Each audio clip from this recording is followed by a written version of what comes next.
Yes, mtazamaji wa JNR Mtita TV, rafiki namba moja wa burudani na michezo, karibu sana tuzungumze soka.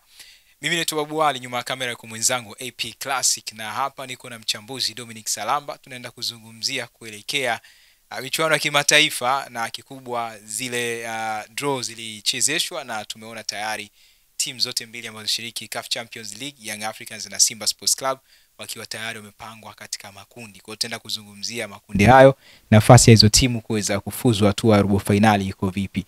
Udhamini mkubwa tunapewa na JNR Mtita Unisex Saloon pamoja na Brand Hotel. Niko hapa na Dominic Salamba, comment yako ya muhimu sana. Dominic Salamba, habari bwana? Mimi niko vizuri kabisa. Sawa. Dominic Salamba, tumeona makundi vile ambavyo yalivyo. Tuanze kwa upande wa Young Africans.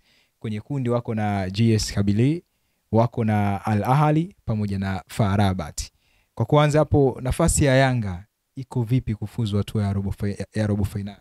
Nafasi ipo kwa sababu ukiangalia katika timu zile nne wamezipanga kulingana na rank ya ubora wa Afrika, na Ahly ipo kwenye pot namba 1, Yanga pot namba 2, FAR Rabat pot namba 3 na GS Kabylie pot namba 4. Kwa kama utaangalia kwa maana ya viwango vya siku za karibuni kwenye lile kundi, basi namba 1 itakuwa ni Yanga, namba 1 itakuwa ni Ahly, 2 itakuwa ni Yanga, 3 itakuwa ni FAR Rabat, na 4 itakuwa ni GS Kabylie. Huo ni mpangilio au ni picha ya jumla ambayo unaweza kaiangalia kwanza na kujua ni kundi la namna gani. Lakini ukiachilia mbali kwa maana ya huo mpangilio au takwimu au hizo records, mwisho siku utakuja kuangalia kwenye uwezekano kupata matokeo. Ukiangalia katika kundi hilo, ni kundi ambalo limechukua ligi 5 bora au kama sio ligi 6 bora. Kuna hapo ukiangalia kuna ligi ya Egypt kwa maana ya Misri, kuna ligi ya Morocco, kuna ligi ya Algeria na kuna ligi ya Tanzania.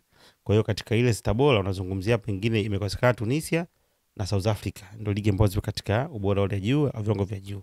Kwa hiyo tunakutana timu ambazo zote kwa moja au nyingine ni timu kubwa na timu bora, na katika timu hizo ukiangalia unagundua kwamba Ahly ana makombe 13 ya klabu bingwa barani Afrika, lakini FAR Rabat ana kombe lao moja ambalo wanalo. Kwa hiyo kuna makombe 14, Yanga hawana kombe, GS Kabylie hawana kombe. Kwa kama kwa maana ya historia, kwa maana ya records, utakuta kwamba Ahly na FAR Rabat wana historia kubwa. Lakini katika siku za karibuni mpira wetu umekuwa, uwekezaji ni mkubwa, unagundua kwamba tunaweza kupata matokeo kwa sababu kuna tofauti kubwa kati ya timu kutoka Afrika Kaskazini na katika ukanda wetu kutokana na ubora ambao tuko nao, lakini pia na uwekezaji ambao tupo na si mara moja, si mara mbili Yanga ameweza kupata matokeo kule Tunisia na klabu Afrikani, akapata matokeo dhidi ya USM Alger kula jile mechi ya finali.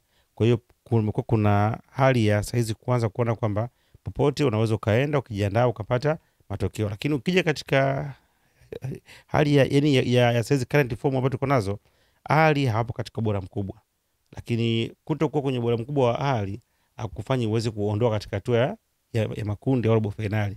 Ni timu kubwa, timu kongwe ambayo ina experience kubwa, na waga inakuwa inabadilika kutokana na mazingira ambayo wanakuepo. Kwa hiyo na michuano ya Afrika, moja faida yake kubwa ni matumizi ya uwanja wa nyumbani, na uzuri au ubaya unapokutana na timu za Afrika Kaskazini kwa maana Morocco, Tunisia, Algeria pamoja na Egypt, ni sehemu ambazo unatakiwa upate matokeo kwa sababu unapoenda away waga wanakuwa hawaonyeshi makali yao, sio rahisi kuona wakishinda, lakini ukienda kwao ni zaidi ya ushindani kupata matokeo. Kwa hiyo Yanga cha kuangalia ni kwamba hakikisha kwamba anapata matokeo ya ushindi wa 100% katika mechi za uwanja nyumbani, then akaangalia katika mechi za pili kwa ugenini ni enda kwenda kuvuna. Lakini faida nyingine, hao wote ni Waarabu, hao wote Afrika Kaskazini, kwa wao wanaweza kaenda wakanyang'anyana pointi na ikawa faida kwa Yanga kuweza kuingia katika hatua ya robo finali.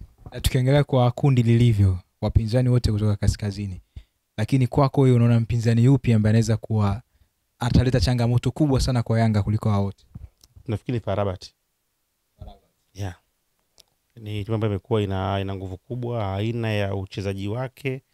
Ni binafsi nafikiri ukiachilia mbali historia ya Ahly ukubwa wao, nafikiri FAR Rabat wako bora zaidi katika hilo kundi. Tukiangalia kwa upande wa Ahly, uzoefu wao katika mashindano haya kwa msimu huu, wanaweza kuleta changamoto yoyote kwa Yanga? Uzuri washakutana na Yanga zaidi ya mara 5 kasi kosei. Mara nyingi wamekutana. Na Yanga ameshapata matokeo ya ushindi nyumbani, ameshapata matokeo ya sare nyumbani, na akaenda ugenini akapoteza. Na siku za karibuni pamekuwa pana majini ndogo ya matokeo ya away. Zamani ilikuwa ukienda Egypt unakula 6, unakula 5. Saizi ni 1-2, 2-1. Kwa hiyo kukutana mara nyingi inaweza kuwa ni faida kwa Yanga kwa sababu ni timu ambayo tayari wanaifahamu, timu ambayo shakutana mara nyingi na ana historia ya kupata matokeo ya ushindi katika mechi ya nyumbani. Yanga imekuwa ikionekana sasa hivi imeimarika katika michuano ya kimataifa. Kwa miaka kadhaa tumeona wakitinga hatua kama hizi za makundi. Labda hii inaweza kuwa ikawapa nguvu ya kuonyesha uimara wao sasa hivi kwa Afrika kuelekea kwenye michuano hii. Nafikiri of course kwa wameimarika, lakini changamoto leo saizi wapo kwenye transition. Ndio ambacho kinawasumbua. Kama ingekuwa ni Yanga ile ambayo imeweza msimu uliopita na ile rhythm yao na wameongeza nguvu na meklik, mimi nilikuwa napata 100% wanaingia tu robo finali. Lakini changamoto inakuja ni kwamba ni kama hapa katikati wamesheki. Yaani saizi wanatafuta vitu vingi. Mwalimu mpya, wanatafuta muunganiko, wanatafuta rhythm yao, wanatafuta mtu ambaye anaweza kafuka, aweze kuwa na form. Kwa hiyo wana changamoto nyingi za kiuchezaji ambazo ndo zinanifanya niweze kuwa na 50% za kuweza kufuzu au 50 za kuto kufuzu. Bado sijaiona ile rhythm ambayo walikuwa nayo katika msimu uliopita. Lakini kama wangekuwa na ile form, no doubt walikuwa wanaingia tu robo finali kirahisi, kwa sababu walikuwa wana hali nzuri, wanachezaji wazuri, wenye uwezo mkubwa ambao wanaweza kufanya chochote eneo lolote. Sasa kwa mtazamo wako kimkakati, Yanga atakuwa jipange vipi kufuzu kwenye hatua hiyo ya robo finali? Ni kushinda nyumbani tu, hamna mkate mwingine. Michuano ya klabu bingwa barani Afrika, kombe la shirikisho, kama unataka usogee ni uhakikishe kwamba unashinda nyumbani kwako. Yaani ndio njia pekee. Hilo tu. Mechi zote waweze kuwazuia wapinzani wao nyumbani. Ukiwa nyumbani una alama zako 9. Yaani unaingia kwenye michuano hii nyumbani na alama zangu 9. Huko ugenini nikipata 1, nikipata 2, 3, hata 9 unafuzu. Kwa sababu kwa nature ilivyo kundi lilivyokaa hili, ukifanikiwa kushinda mechi 9, mechi alama 9, maana yako nafasi kubwa kuweza kuingia katika robo finali. Kwa nature ya kundi lilivyokaa. Kwenye upande wa maboresho, labda kwenye kikosi, wapi zaidi wanatakiwa kujiboresha, labda kuna madhaifu kutokana na timu ambazo wako nazo? Kumbuka kwamba mechi mbili wanacheza, yani mwezi huu wa 11. Mwezi huu wa 11 wana mechi ngapi? 2. Na mwezi huu kidogo itakuwa haijafunguliwa. Kwa hiyo lazima utumie kile ambacho unacho. Na mechi mbili watakucheza, mechi zingine zile 4 watakwenda kucheza Januari na Februari mwakani. Kwa hiyo kwa mechi hizi mbili za mwanzo hakuna ambacho unaweza kuboresha zaidi tu ya kutumia vizuri kile ambacho uko nacho. Kwa sababu wana tarehe 22 alafu tarehe 29. Uwanja wa New Amani Complex unaweza ukawa ni advantage kwao, labda pengine kwa wingi wa mashabiki kuiona Young Africans, hususan katika michuano kama hii tumezoea mara nyingi ikiwa Dar es Salaam. Kwa upande wa Zanzibar mashabiki wanakuwa ni wengi. Unakuwa ni wingi mdogo wenye faida. Wingi mdogo wenye faida kwa sababu ule uwanja zani kama unachukua watu 20,000. Sina rekodi nzuri, nafikiri 15 au 12,000 kitu kama hicho. Watu ambao unaweza kuwapata Zanzibar, ukawapata wengine kutoka Dar es Salaam wakaenda. Watu 20,000 ukipeka uwanja wa Amani inakuwa ni full house na imepitiliza. Lakini watu 20 ukipeka Benjamin Mkapa hakuna ulichokifanya. Uwanja wa watu 60,000. Kwa hiyo kuwa kwenye venue au kwenye stadium ambayo imebana na watu wamejaa na wanaanikiza, ina faida zaidi kwa kwenye uwanja mkubwa ambao una didile ya watu ambayo amekaa pale inakosa ile atmosphere, inakosa sawa. Kwa nafikiri kwa Amani ni eneo ambalo Yanga si mara moja si mara mbili anacheza nyumbani. Muungano, Mapinduzi, mechi za ligi anapeleka na mechi nyingi anapeleka kule za kombe shirikisho. Kwa hiyo ni uwanja ambao wanaofahamu, lakini pia ni sehemu ambayo kuna watu wana mahaba na Yanga, lakini pate wachezaji wake wengi wanatokea Zanzibar wako pale. Kwa hiyo definitely ni nyumbani, yani ni nyumbani kwa upande wa Yanga, kwa kienda wako nyumbani, kwa watakuwa wana nguvu yote ya kuwa nyumbani kwa sababu ni eneo ambalo wanalifahamu na mshaanza kulizoea. Kwa upande wa Yanga tumalizie, Clement Mzizi anakosekana takriban wiki kama 8. Inaweza kuleta athari pengine kutokana na aina ya washambuliaji ambao wako na hiki ambacho kinachozungumzwa kutokuwa vizuri katika nafasi ya umaliziaji magoli. Nafikiri mimi kama kuna kile ambacho kitakosekana ni option tu, lakini sio magoli. Mzizi msimu huu nafikiri hajacheza kabisa. Msimu toka umeanza wa ligi hajatumika katika msimu. Lakini Yanga wanafunga magoli na magoli wanafunga. Kwa hiyo ukisema kwamba magoli hakuna si kweli. Kwa sababu magoli anaweza kafunga Pacome, akafunga Maduseni, ni magoli kwenye timu. Inategemea na nyinyi mmejipanga vipi kupata matokeo. Changamoto itakuja kwamba tu watakosa option. Kwamba kuna kitu ambacho Mzizi anacho wakati mwingine ungekihitaji ambacho Dube hana au Ndeboeli hana. Mzizi anacho. Kwa mwalimu unapokuwa na wachezaji 3 au 4 ambao wana vitu tofauti na kuongezea option, na hasa kwenye mechi kubwa unaposhinda plan A kwenda kwa plan B unakuwa na wigo mpana kuweza kuchagua.